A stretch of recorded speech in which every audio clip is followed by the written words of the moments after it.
There is significant debate as to what exactly happened to the officers of Titanic. In this video, we will discuss the fate of these 8 men. We will do this based on testimony from those who survived the sinking. Keep in mind, conditions during the sinking were very chaotic. People were fighting for their lives, it was very dark, cold, and loud. Once the boat deck began flooding, the ship also went down quite rapidly. These factors contribute to people misremembering or misinterpreting key details. As a result, opinions vary as to what happened to specific people who were lost during the disaster. Captain Smith.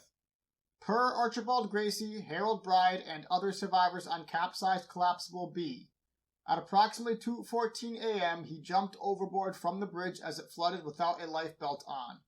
He was reported to be seen struggling to cling to collapsible B before waves created by the bow plunging rapidly pushed the lifeboat further away from Titanic. About a minute later, the first funnel collapsed. Quote, "From several sources I have the information about the falling of the funnel, the splash of which swept from the upturned boat several who were first clinging thereto, and among the number possibly was the captain. Chief Officer Wilde and First Officer Murdoch. Per Archibald Gracie and Harold Bride.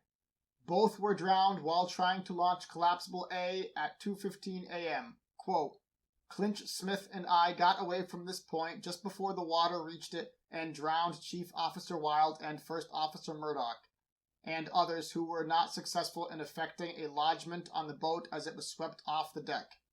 End quote. It should be noted that Gracie refers to this as collapsible B in his book, but all evidence points it to being collapsible A. Second Officer Lightoller. Per his testimony, he went to assist other officers on the roof of the officers' quarters when the bow took a plunge and, quote, walked into the water, end quote. He was swimming when suction nearly drowned him, but was likely saved due to his life belt allowing him to resurface. He was then able to climb onto overturned collapsible B and survive. Third Officer Pittman. Per his testimony, he was ordered to abandon ship on lifeboat number 5 by Murdoch and to, quote, hang around the after gangway, end quote. This was only the second lifeboat launched and had only 40 people on it. He estimated that his lifeboat was 900 to 1,500 feet away from Titanic when it sank.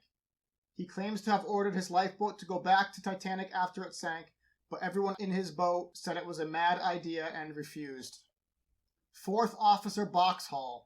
Per his testimony, he fired distress rockets after the collision before being ordered by the captain to get in lifeboat number 2 and was afraid of the suction created by the sinking. Per his testimony, his lifeboat was 3/4 of a mile away from Titanic when it sank. He claimed his boat had about 25 people in it, but could not count them because it was too dark. He felt it could only hold about 30. Fifth Officer Lowe. Per his testimony, he escaped in Lifeboat 14 and stayed within about 450 feet of Titanic. He managed to rescue 3 people from the water after returning to the sinking area and also rescued 21 others from a damaged collapsible lifeboat. Sixth Officer Moody. He received the infamous call on the bridge from the Crow's Nest about the approaching iceberg. He was the youngest of the officers and only junior officer to die. According to Mr. Hemming, he was working on launching collapsible A and was likely swept away by the same wave that claimed Wilde and Murdoch. I would like to discuss the possibility of Officer Murdoch committing suicide by gunshot as depicted in the Cameron film. I have not read any credible sources of this. A gunshot is very loud and would draw a lot of attention. I am aware gunshots were fired to prevent people from swamping lifeboats as they were being filled. If a crew member on deck did commit suicide by gunshot, it would have likely been confirmed by many people. Archibald Gracie is directly asked about Murdoch's potential suicide in the American Inquiry and quickly debunks the idea. Supposedly, Murdoch's family was upset about how their ancestor was depicted in the Cameron film. It was reported some of the film's executives traveled to Murdoch's hometown to apologize, and Cameron himself also publicly apologized. In terms of near-instant death due to the 28-degree Fahrenheit water, this is due to physiological responses to cold water immersion, which are referred to as cold shock response. Bear in mind, this can occur at water temperatures of about 60 degrees Fahrenheit. It can affect healthy and strong swimmers nearly instantly, and can result in the involuntary gasping for air, which in turn causes more water to be swallowed, which quickly results in drowning. This was further amplified by the high-stress situation during the sinking of Titanic. Thanks for watching.